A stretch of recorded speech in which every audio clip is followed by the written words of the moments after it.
है, चिता जला दे अपनी अपने परिवार की, रोटी देने वाला नहीं है कोई माँ बाप को। हर उसे एक युवा के आंखों के आंसू से पूछिए जो आज अपने माँ बाप को बूढ़ा होता हुआ देख रहा है और उनके लिए कुछ नहीं कर पा रहा।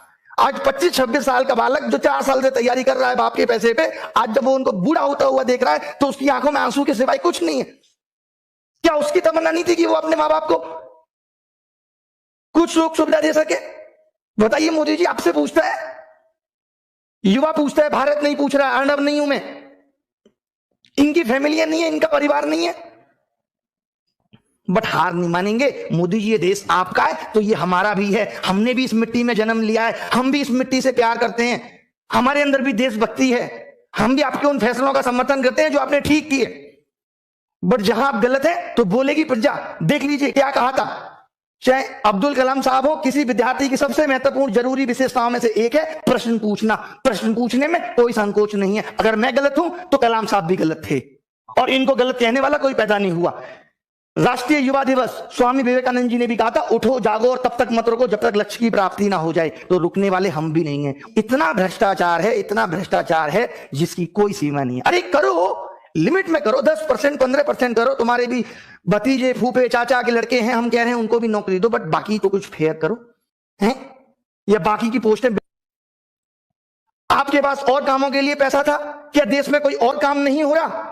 आप चुनाव में लाखों करोड़ों रुपए खराब कर रहे हैं। दिल्ली में घुसते ही बोर्ड लगा रहता है, केजरीवाल 26,000 करोड़ का हिसाब दो।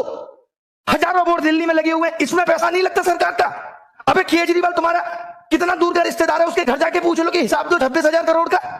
इस बात को बोर्ड पे लिख के पूछने की जरूरत है? अजीब नौटंकी है तुम्हारी। दिल्ली के अंदर आप घुसेंगे, जब भी घुसेंगे तो हजारों बोर्ड लगे रहते हैं, केजरीवाल हिसाब दो। केजरीवाल तुम्हें हिसाब देगा कि रात को क्या कर रहा है, ये सब हिसाब तुमसे केजरीवाल मांगेगा। और मांगने तो फोन पे मांगो, तुम्हारे पास केजरीवाल का नंबर नहीं है। संसद में मांगो, विधानसभा के सत्र में मांगो। इन सब चीजों में, एमसीडी में पैसा लगाने के लिए तुम्हारे पास पैसा है, नौकरी देने के लिए पैसा नहीं है। हलवा समझ के रखा है गई। और अब अगर रोजगार पे बात नहीं हुई तो इस देश का युवा गले में बेरोजगार का पट्टा डाल के घूमेगा। जो ये मीडिया सरकार के कहने पे ये दिखा रही है कि सब कुछ अच्छा चल रहा है, ये बहुत दिनों तक नहीं चलने वाला। इससे सरकार का ईगो इतना बढ़ चुका है कि आज सरकार खुद को देश से ऊपर समझने लगी है। आप कितने भी आंदोलन कर लो, कितने भी प्रोटेस्ट कर लो, आपकी बात पे कोई ध्यान देने वाला नहीं है। और पूछता है भारत, अब युवा पूछता है कि तुम कब हमारी खबर दिखाओगे। अर्नब पूछता है युवा कि तुम कब हमारी खबर दिखाओगे। अगर आज इस देश की सेलिब्रिटी, आज अगर इस देश का न्यूज चैनल आगे बढ़ा है तो वो हमने बढ़ाया है। आज देश का 2.5 करोड़ युवा अगर परेशान है तो इंटू 5 कर लो, 12.5 करोड़ लोग उससे जुड़े हुए हैं। और उन सब के मोबाइल घर में जब टीवियों में ये चैनल डीएक्टिवेट हो जाएंगे तो उनको समझ में आ जाएगा कि हम क्या चीज हैं। हम नेटफ्लिक्स, हॉटस्टार सबको अनसब्सक्राइब करा देंगे इस युवा और उनकी फैमिली मेंबर्स के मोबाइल से। तब आपको हमारी ताकत के बारे में पता चलेगा। ये तो हमारी प्लानिंग का एक बहुत छोटा सा हिस्सा है। इसके बाद अभी क्या करेंगे आप सोच भी नहीं सकते।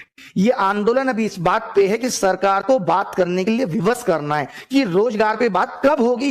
इस देश के अंदर शिक्षित होने के मायने खत्म हो गए। आप बताइए, बीटेक करके आदमी घूम रहा है, बीटेक के कोई मायने नहीं रहे, एमबीए करके बच्चा घूम रहा है। ये एसएससी या गवर्नमेंट जॉब में आपको मालूम है इतनी भीड़ क्यों आई?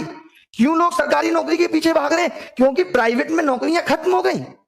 और मोदी जी कहते हैं कि आप अपने मोहल्ले में नौकरी करो। आज जब मैंने ये वीडियो मोदी जी का देखा तो मुझे इतनी हंसी आई, मैं जरूर आपको ये सुनाना चाहूंगा। मेरा दिल है कि मैं ये वीडियो आपको सुनाऊं। आप देखें इस वीडियो को। ये हमारे मोदी जी और ये हमारे प्रधानमंत्री की कितनी बेहतरीन सोच है जिसकी कोई हद नहीं। आवाज सुन लीजिए, ये देखिए। थोड़े थोड़े कारखाने लगे, हर गांव गली मोहल्ले में रोजगार का अवसर पैदा हो और नौजवान अपने ही इलाके में रोजगार कमाए ताकि शाम को अपने माँ बाप के पास जाकर के बैठ सके, माँ बाप के साथ सुख दुख बांट सके, माँ बाप के साथ बैठ करके रूखी सूखी रोटी खा सके। ये हमें करना है। ये बताइए, ये मोदी जी को करना है कि माँ बाप के साथ बैठ के रूखी सूखी रोटी खा सके। एक बात बताओ, दिल्ली और गांव में क्या अंतर रह गया? अगर सब अपने घर के आसपास ही रोजगार करेंगे, क्या मायने हैं इस मतलब के? तब तो फिर सीमा पे भी कोई जवान नहीं जाएगा देश की सुरक्षा के लिए। तब मोदी जी अपना झोला लेके गुजरात से दिल्ली क्यों आ गए थे? ये भी माँ बाप की सेवा करते और वहीं रोटी खाते। आपके को मैं 2 ऑप्शन देता हूं कि अपने गांव के आसपास 8,000 की नौकरी करके रूखी सोखी खाना पसंद करोगे, या 60,000 की नौकरी के लिए दिल्ली आओगे और 1 महीने में घर जाओगे और माँ बाप के लिए भी अच्छे वस्त्र लेके जाओगे। कौन सा ऑप्शन आप सुनोगे? कि अपने मोहल्ले में नौकरी ढूंढो। क्या नौकरी ढूंढो? मोहल्ले के सारे कुत्तों को पकड़ के और शहर छोड़ के आऊं? ये नौकरी ढूंढूं गांव में? बताइए क्या करूं? अजीब बात कर रहे हैं। प्राइवेट नौकरी खत्म हुई थी तो गवर्नमेंट जॉब में आए थे। बीटेक करके पता चला कोई 8,000 की नौकरी देने वाला नहीं है, क्योंकि देश में उतनी कंपनियां नहीं।